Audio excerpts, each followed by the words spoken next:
রিজিকের মালিক কে? আপনাকে আল্লাহ পাক যতটুকু রিজিক দিয়েছেন তাকদিরে লেখা আছে না? তাকদিরে লেখা আছে না? তাকদিরে লেখা আছে যেটা, সেটা কি আপনি না খেয়ে মরবেন নাকি? যদি আপনার তাকদিরে থাকে যে আপনি 50 বছর বাঁচবেন আর 50 বছরে আপনি 500 মণ চাল খাবেন, কথার কথা, ওই চালের এক দানা বাকি থাকতে আপনি মরবেন? মরবেন না। তাহলে রিজিক কি আমার সাথে সম্পৃক্ত না আল্লাহর সাথে সম্পৃক্ত?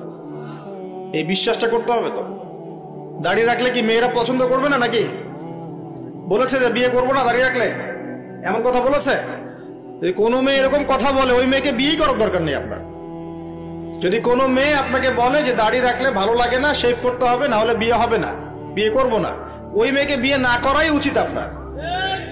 ওর তো মানে আপনাকে বিয়ে করার যোগ্যতাই হয়নি, ওর তো যোগ্যতাই হয়নি আপনাকে বিয়ে করার। সে তো দাড়ি নিয়ে প্রশ্ন তুলছে। যে মেয়ে বলবে যে নবীর সুন্নত আছে এজন্য আপনাকে পছন্দ করি, তখন বুঝবেন যে হ্যাঁ, এই মেয়ের মধ্যে ভালো কিছু আছে। যেই মেয়ে দেখবে যে আপনি নামাজি কিনা, যেই মেয়ে দেখবে আপনি নামাজি কিনা, দাঁড়িয়ে আছে কিনা, ইমানদার কিনা, দিনের জন্য কিছু করেন কিনা, হালাল খান কিনা, ওই মেয়ে ইনশাল্লাহ আপনার ঘরে শান্তি দিবে। আর যেই মেয়ে আপনাকে দেখবে আপনার কত বড় সম্পত্তি, কতটা বড় জমি, কত বড় চাকরি, সুদ খান কিনা ওর কোনো আসে যায় না, টাকা হইলেই হইল, এগুলোকে ঘরে ঢুকালে অশান্তি। অশান্তি কি চাচ্ছেন, শান্তি না অশান্তি? নবী সাল্লাল্লাহু আলাইহি ওয়াসাল্লাম বলেছেন দিনদারিতা দেখে মেয়েদেরকে বিয়ে করো। কি দেখে? একই বিষয় ছেলেদের জন্য মেয়েদের জন্য সেম। ছেলে দেখতে হবে দিনদার কিনা, মেয়ে দেখতে হবে দিনদার কিনা, পর্দা করে কিনা, দিনদারিতা আছে কিনা। দুনিয়ার এই ছোটখাটো বিষয় যদি দেখেন, তুচ্ছ বিষয়গুলো, একদিন না একদিন আপনি পস্তাবেন কিন্তু। আর যদি আপনি দিনদারিতা দেখেন, ইনশাল্লাহ আপনি কোনোদিন পস্তাবেন না ইনশাল্লাহ। আল্লাহ পাক তৌফিক দান করেন। আমি এটা একটা বড় সিদ্ধান্ত জীবনের। এই সিদ্ধান্তে যদি ভুল করে ফেলেন সারা জীবন পস্তাতে হবে। অতএব এখানে বেশি আবেগে ফ্যান্টাসিতে ভুগবেন না। ঠান্ডা মাথায় দিনদারিতাকে অগ্রগণ্য করে আপনি ছেলে দেখবেন বা মেয়ে দেখবেন ইনশাআল্লাহ। আর গার্ডিয়ান যারা পরিবারের পিতামাতা আছেন তাদেরকেও বলবো দুনিয়ার এই বিষয়গুলোকে বেশি প্রাধান্য দিতে যাবেন না। কত বড় চাকরি করে, কত বড় জমির মালিক, কত বেশি টাকা, এগুলো পরের বিষয়। আগের বিষয় হচ্ছে আপনার ওই জামাই দিনদার কিনা, আগের বিষয় হচ্ছে তার মধ্যে ইসলাম আছে কিনা, শুরুর বিষয় হচ্ছে আপনার ওই মেয়ের মধ্যে দিনদারিতা আছে কিনা। এটা নসিহত করে গেলাম। যদি আপনি বুদ্ধিমান হন তাহলে আমার নসিহত গ্রহণ করবেন, না হলে কিন্তু সারা জীবন পস্তাতে হবে। যারা বেদিন জামাই বিয়ে করেছে আর বেদিন মেয়ে বিয়ে করেছে তারা বুঝবে যে আমার কথার মর্ম কতটুকু। তারা এখন ইচ্ছা করে লাইনে আনতে পারছে না। পারছেন? ওই যে বলছে বিয়ের পরে ঠিক হয়ে যাবে, এত সহজ? এটা কি সুইচ টিপ দিলে ঠিক হয়ে যাবে? মানুষের মনটা খুব জটিল একটা বিষয়। এত সহজেই মানুষের মন চেঞ্জ হয় না। হয় ইল্লা মাশাআল্লাহ, আল্লাহ চাইলে হয়। কিন্তু যদি মনে করেন যে পর্দা করে না, বিয়ে করি তারপর পর্দা করবে, করাই নিব, বানাই নিব, নিজের মতো গড়ে নিব, এত সহজ নয়। পরে দেখবেন সেই মেয়ে আপনার দাড়ি শেভ করায় ফেলছে, করতে পারে না, আপনাকে পেরেশানিতে ফেলবে। সবার এত টাকা, তোমার টাকা নাই। এই যুগে একটু সুদ খেলে কি হয়, সমিতিতে নাম লেখালে কি হয়, সুদের লোন নিলে কি হয়, সবার একতলা বাড়ি, আমার কেন, সবার 4-5 তলা বাড়ি, আমার কেন একতলা থাকবে, নাও লোন নাও, বাড়ি করি। আপনার স্ত্রী আপনাকে এদিকে ইনফ্লুয়েন্স করবে, করবে না? করবে। এইভাবে তো বহু পরিবারের কর্তা দিন দিন হার্ট স্ট্রোক করে মারা যাচ্ছে। টেনশন, পারিবারিক অশান্তি। অতএব দিনদারিতাকে প্রাধান্য দেন, ইনশাআল্লাহ দিনদারিতার সৌন্দর্য কখনো শেষ হয়ে যাবে ইনশাআল্লাহ। আল্লাহ পাক তৌফিক এনায়েত করুন। আমিন। প্রিয় ভাইরা, আলোচনা একটা বড় অংশে এবার আসছি, এদিকে খেয়াল করেন, একটু মনোযোগ দিতে হবে। এখন থেকে আমরা একটু গুরুত্বপূর্ণ জায়গায় যাব। নবী সাল্লাল্লাহু আলাইহি ওয়াসাল্লামের সুন্নতের উপর আমল না করলে আমরা কি জান্নাত পাবো কিনা? আর নবীর সুন্নত কি শুধুমাত্র ইবাদত বন্দেগীর ক্ষেত্রে করলেই হবে, না জীবনের সব ক্ষেত্রে করতে হবে? আমার সাথে কথা বলেন। নবীর সুন্নত কি শুধু ইবাদত বন্দেগীতেই করব, নাকি জীবনের সব ক্ষেত্রে করব?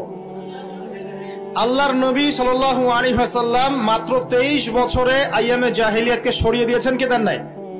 আইয়ামে জাহিলিয়াতের শিরক, ওখানকার আপনার সুদ, ওখানকার আপনার জেনা, ওখানকার মাদক, ওখানকার গোত্রীয় হানাহানি 23 বছরের মধ্যে পরিবর্তন হয়েছে কিনা? যখন মক্কা বিজয় হয়েছে তখন কি ওই মক্কার মধ্যে কোনো শিরক ছিল, কোনো মূর্তি পূজা ছিল, কোনো সুদ ছিল, কোনো মেয়ের সাথে খারাপ আচরণ করা হয়েছে, কোনো ধর্ষণ হয়েছে, কোনো ব্যভিচার, গোত্রীয় হানাহানি, না সবাই ভাই ভাই হয়ে গেছে? 23 বছরের মধ্যে আল্লাহর নবী কি এমন করলেন যাতে একটা অন্ধকারাচ্ছন্ন সমাজ আলোকিত হলো? কি এমন করলেন, কে বলতে পারবেন? 23 বছরের মধ্যে আল্লাহর নবী কি এমন করলেন? তিনি কি কোনো জাদু করেছেন? তিনি কি মানুষকে বশ করেছেন? তিনি কি আল্লাহর ফেরেশতাদেরকে দিয়ে জোর করে মানুষকে দিনের দিকে নিয়ে আসছেন? তিনি কি মানুষের গলায় ছুরি ধরে ইসলাম কবুল করিয়েছেন? এই কোনো কাজই আমাদের নবী মুহাম্মদ সাল্লাল্লাহু আলাইহি ওয়াসাল্লাম করেন নাই। করেছেন? বরং তিনি মানুষের কলব, মানুষের হৃদয়টাকে পরিবর্তন করে দিয়েছেন। বলেন সুবহানাল্লাহ। মানুষের হৃদয়ের মধ্যে আগে কুফর ছিল, আল্লাহর নবী সেখানে ঈমান ঢুকিয়ে দিয়েছেন। মানুষের হৃদয়ের মধ্যে আগে শিরক ছিল, আল্লাহর নবী সেখানে তাওহীদ ঢুকিয়ে দিয়েছেন। মানুষের হৃদয়ের মধ্যে আগে হারাম ছিল, নবী সাল্লাল্লাহু আলাইহি ওয়াসাল্লাম হালাল ঢুকিয়ে দিয়েছেন। মানুষ আগে বস্তুবাদী ছিল, দুনিয়া কেন্দ্রিক ছিল, আল্লাহর নবী মানুষকে পরকালমুখী করেছেন। মানুষ আগে আল্লাহকে চিনতো না, আল্লাহর নবী মানুষকে আল্লাহকে চিনিয়েছেন। মানুষের কবর, হাসর, জান্নাত, জাহান্নাম নিয়ে এত চিন্তা ছিল না, আল্লাহর নবী তাদেরকে পরকালীন জীবন সম্পর্কে সচেতন করেছেন। করেন নাই? কিভাবে করেছেন? উত্তর, নবী সাল্লাল্লাহু আলাইহি ওয়াসাল্লাম দুইটা উৎস দিয়ে করেছেন। কয়টা উৎস ভাই? 1 নাম্বার আল্লাহর কিতাব মানে আল কোরআন, 2 নাম্বার নবীর সুন্নত মানে কি? হাদিস। আমার সাথে কথা বলেন। 1 নাম্বার কি? আল্লাহর কিতাব মানে কি? আল কোরআন। 2 নাম্বার নবীর সুন্নত মানে হাদিস। এই কোরআন এবং হাদিসকে কেন্দ্র করে মাত্র 23 বছরে নবী সাল্লাল্লাহু আলাইহি ওয়াসাল্লাম পুরো জাহেলিয়াতের চিত্রই পাল্টে দিয়েছেন। পাল্টে দিয়েছেন কিনা? আচ্ছা, কিভাবে? উত্তর, নবীজি এবং সাহাবীরা সর্বপ্রথম তারা সবাই কোরআন তেলাওয়াত করা জানতেন। 1 নাম্বার, ঠিক আছে? তার মানে সমাজ পরিবর্তন করতে হলে আমাদের সবাইকে কোরআন তেলাওয়াত করা শিখতে হবে। 2, নবী এবং সাহাবীগণ সাল্লাল্লাহু আলাইহি ওয়াসাল্লাম কোরআন শুধু তেলাওয়াতই করতেন না, কোরআনের অনেক অংশ, প্রায় পুরো অংশই তাদের মুখস্থ ছিল, ছিল না? তাহলে আমাদের কোরআন মুখস্থ করা লাগবে কিনা? পুরো অংশ না পারি, অল্প একটু করা লাগবে কিনা? অথবা এতটুকু না পারি, 1 পারা পারবো কিনা? 1 পারাও না পারি, নামাজের জন্য উপযুক্ত সূরাগুলো মুখস্থ করতে পারবো কিনা? পারবো না? সারা জীবনে কম পড়াশোনা করেছি? প্রচুর পড়াশোনা করেছেন, তাহলে কোরআনের ক্ষেত্রে কেন পিছিয়ে থাকবো? থাকা যাবে? যাবে না। ওই যে বারবার একটা কথা বলি, 15-20 বছর পড়াশোনা করে 15টা সূরা শিখছেন না। 15 বছর পড়াশোনা করে আপনি 15টা হাদিস শিখছেন না। শিখেছেন? 15 বছর পড়েছেন, 10 জন জান্নাতের সার্টিফিকেট প্রাপ্ত সাহাবীর নাম বলতে পারছেন না, নবীজির 10 জন স্ত্রীর নাম বলতে পারছেন না, তার জীবনী বলতে পারছেন না, ঈমান ভঙ্গের কারণগুলো বলতে পারছেন না, কোন কোন ক্ষেত্রে ওযুর মাসআলাগুলোও বলতে পারছেন না, কোনটা ফরজ কোনটা সুন্নাত। এমন আছে না? এবং এদের সংখ্যা কি কম না বেশি? এদের সংখ্যা কোটি কোটি, এমন কোটি কোটি মানুষ আছে বাংলাদেশের মাটিতে। আমরা সবাই মাশাআল্লাহ দুনিয়াবি ক্ষেত্রে শিক্ষিত হয়েছে ঠিকই, কিন্তু দিনের বেসিক জিনিসগুলো শিখি নাই। আপনি দেখবেন, আমি দেখাবো, কে আছেন বলেন জান্নাতি 10 জন সাহাবীর নাম বলতে পারবেন? একজন ব্যক্তি দাঁড়ায় যান দেখি, যদি বলতে পারেন আমার পক্ষ থেকে নগদ 1000 টাকা পুরস্কার। জান্নাতি 10 জন সাহাবী, এই দুনিয়াতেই তারা জান্নাতের সার্টিফিকেট পেয়েছেন। আল্লাহ নবী বলেছেন তুমি জান্নাতি, তুমি জান্নাতি, তুমি জান্নাতি। 10 জন বলতে পারবেন কেউ? কিন্তু বিশ্বাস করেন, আমি যদি এখন ধরি কোনো পুরস্কার দিব না, 1 টাকাও ভাদিয়া নাই, আমাকে বলেন বাংলাদেশ ক্রিকেট টিমের 10টা প্লেয়ারের নাম বলেন, সবাই বলতে পারবে। পারবে না? 10 জন ইন্ডিয়ান নায়কের নাম বলতে বলেন, পারবে। 10 জন ইন্ডিয়ান নায়িকার নাম বলতে পারেন, পারবে। 10 জন আর্জেন্টিনার প্লেয়ারের নাম বলতে পারেন, পারবে। 10টা ব্রাজিলের প্লেয়ারের নাম জিজ্ঞাসা করেন, পারবে। এগুলো পারবে তারা। পারবে কি না? সত্যি কথা বলেন, পারবে কি না? অবশ্যই পারবে। 10টা বাংলা সিনেমার নাম বলেন, পারবে। 10টা হিন্দি সিনেমার নাম বলেন, পারবে। পারবে কি না? সত্যি কথা বলেন, পারবে কি না? অবশ্যই পারবে। না পারলে তো আলহামদুলিল্লাহ, আপনার জন্য দোয়া থাকবে যে পারেন নাই। কিন্তু বেশিরভাগ ছেলে পেলেই পারবে, বেশিরভাগ মেয়েই পারবে। মেয়েদেরকে জিজ্ঞাসা করেন 10টা সুন্দরী মেয়ের নাম বলো, ভারতের, পশ্চিমের, হ্যাঁ, সিনেমার, নাটকের, গায়কের, গায়িকার 10টা সুন্দর সুন্দর মেয়ের নাম বলো, বলে দিবে। পারবে না? জিজ্ঞাসা কর আজকে গিয়ে যে 10 জন জান্নাতের সার্টিফিকেট প্রাপ্ত 10 জন সাহাবীর নাম কি, দেখবেন বেশিরভাগই বলতে পারবে না। এই বিষয়টাকে আপনি কি মনে করছেন? বিগত 10, 20, 30 বছর থেকে আমরা দেখছি যে একটা অসুস্থ প্রজন্ম তৈরি হয়েছে। অসুস্থ প্রজন্ম। কিরকম অসুস্থ? দিনের জ্ঞান অর্জনের কোনো ফিকির করে না, সারাদিন দুনিয়ার জ্ঞান অর্জন নিয়ে পড়ে আছে। এর উদ্দেশ্য একটা সার্টিফিকেট অর্জন করে চাকরি পাওয়া। উদ্দেশ্য এটাও না যে এই জ্ঞান দিয়ে সে দেশ ও জাতির খেদমত করবে, এটা উদ্দেশ্য না।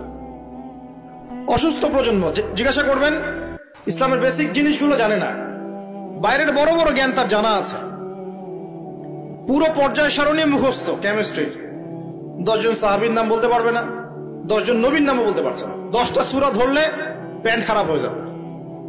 একটা সূরা, সূরা ফাতিহা বিশুদ্ধ করে কোন আলেমের সামনে তেলাওয়াত করতে দেন, দেখবেন 10টা ভুল করে বসে আছে। অনেকে তো আলহামদুলিল্লাহ উচ্চারণ করতে পারে না। কেমন আছেন? আলহামদুলিল্লাহ ভালো আছে, আলহামদুলিল্লাহ ভালো আছে, আলহামদুলিল্লাহ। আলহামদুলিল্লাহ মানে কি? আলহামদুলিল্লাহ মানে সমস্ত প্রশংসা কার জন্য? আল্লাহর জন্য। আর আলহামদুলিল্লাহ মানে সমস্ত ধ্বংস আল্লাহর জন্য। নাউজুবিল্লাহ। অর্থ কি হয়েছে দেখছেন? আলহামদু, আলহামদু মানে ছোট হায় হাওয়াজ দিয়ে পড়লে অর্থ পরিবর্তন হয়ে যায়, উল্টা অর্থ হয়। আর আলহামদু বললে অর্থ পারফেক্ট হয়। কুল হুয়াল্লাহু আহাদ, কুল বললে একটা অর্থ হয়, আর কুল হুয়াল্লাহু আহাদ বললে আরেক অর্থ হয়। তারপরে কুল ইয়া আইয়ুহাল কাফিরুন লা আ'বুদু মা তা'বুদুন একটা অর্থ হয়। আর যখন বলে কুল ইয়া আইয়ুহাল কাফিরুন লা আ'বুদু মা তা'বুদুন আরেকটা অর্থ হয়। এগুলো আলেমরা বুঝবেন। তো কুরআনই তো পড়তে জানছে না। 15 বছর 20 বছর পড়াশোনা করে আমরা কি প্রজন্ম তৈরি করছি বলেন তো? আগামী 2-3 দিন পর তারা রাস্তাঘাটে কনসার্ট করবে, নাচবে, পিকনিক করবে, হইহুল্লা করবে এবং পশ্চিমাদের সাথে তালে তাল মিলিয়ে বলবে যে 31st night happy new year. তারা বলবে আগামী 2-3 দিন পরেই করবে। কিন্তু আজকে আরবি মাসের কয় তারিখ বলতে পারবে না। আরবি বর্ষপুঞ্জি আছে না, ক্যালেন্ডার, আরবি নববর্ষ কবে, প্রথম মাসটার নাম কি সেটা বলতে পারবে না। রমজান মাস, তার আগে কোন মাস, পরে কোন মাস বলতে পারবে না। কিন্তু 31st নাইট তারা চিনে। তারা লাইলাতুল কদর চিনে না, তারা লাইলাতুল কদর চিনে না, 31st নাইট চিনে। আপনি কোন প্রজন্ম তৈরি করছেন দেখেন।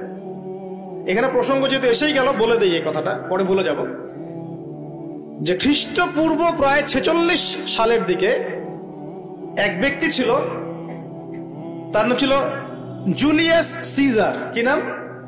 Julius Caesar. এগুলো আমি আসলে অনেকদিন আগে পড়েছি, আমার মাথায় এত লাইভলি নাই, আর এগুলোর চর্চা করা আমি বন্ধ করে দিয়েছি। আমাদের ফিলোসফি কিছু বই ছিল, এগুলোতে হিস্ট্রিগুলো ঘাটা ছিল সবগুলো, আর হিস্ট্রির একজন গভীর ছাত্র। তো এই জুলিয়াস সিজার নামক এক ব্যক্তি ছিল, যে আসলে সিজার নামক এক দেবতার উপাসনা করত। কথা বুঝতে পারছেন? ওদের অনেক দেবতা ছিল, এরকম একটা দেবতার নাম ছিল সিজার। ওর নামে সে নামকরণ রেখেছে জুলিয়াস সিজার। এই নক্ষত্র পূজারী ছিল, তারার পূজা করত। কথা বুঝতে পারছেন? তো তারার পূজা যে করে সে কি তাওহীদপন্থী না মুশরিক? বলেন, সে কি ইমানদার না কাফের, কোনটা? এখন সে একটা ক্যালেন্ডার ফর্ম করেছিল, এর নাম হলো এই গ্রেগরিয়ান ক্যালেন্ডার বলে।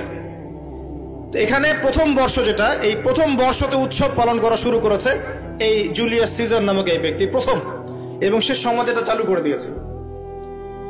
এরপরে